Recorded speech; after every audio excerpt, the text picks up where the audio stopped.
The first time I became pregnant, it was after 8 long months of trying. I couldn't have been more thrilled the day I took the pregnancy test and found out that I finally had a baby inside me.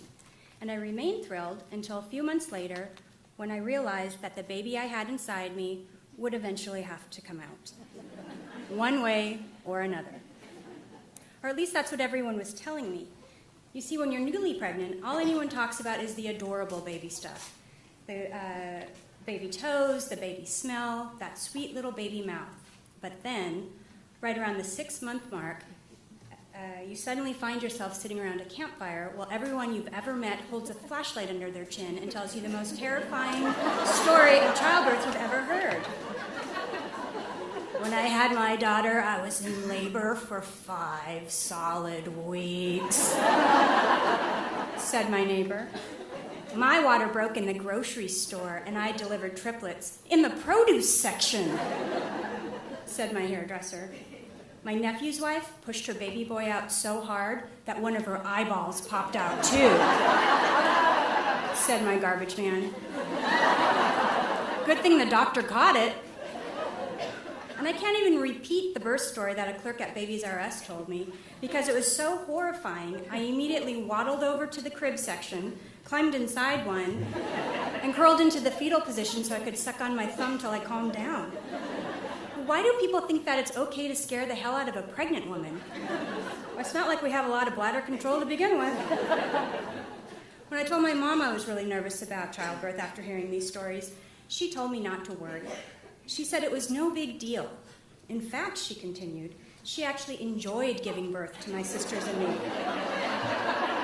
And that made me feel a whole lot better until I realized that the reason she enjoyed it was because she was whacked out on morphine. You see, my sisters and I were all born in the glory days of the late 60s when doctors put laboring mothers into this wonderful thing called a twilight sleep. Basically, women just went to the hospital and took a nice long nap. Then a few hours later, they woke up renewed, refreshed, and found a newborn on their chest. Kind of like the time in college when I passed out at a party and woke up to find a burrito on my chest.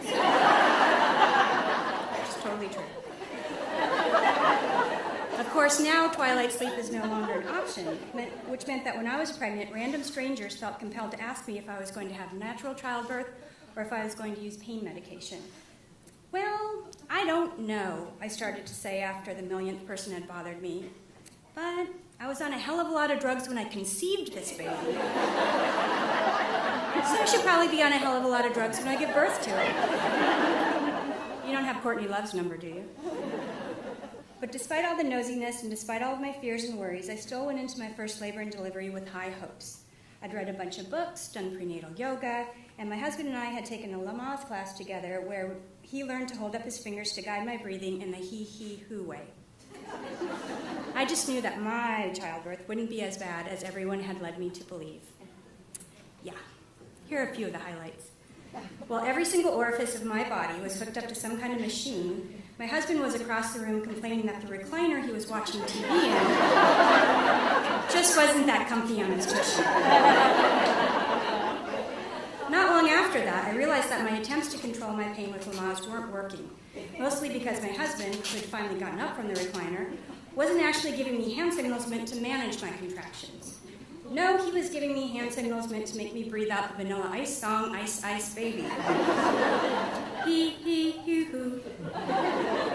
So that's probably why, 6 hours of major pain later, when a poor unsuspecting nurse walked in with a big mirror and asked if I wanted a bird's eye view of the baby coming out, I told her no, and then in no uncertain terms, I told her exactly where she should put that mirror instead. Or more specifically, exactly where she should shove that mirror. And it wasn't in the broom closet. Finally, after begging like I'd never begged before, I was given an epidural. And that little cocktail made me so happy that when I finally met my beautiful baby boy a short while later, he was almost given the name Samuel Epidural Aarons. EPD for short. Well, I'm proud to say that despite all of the fear-mongering, the horror stories, and all of the, hey, let's freak the hell out of the chick in the maternity genes I would experience, I not only managed to make it through childbirth once, but twice.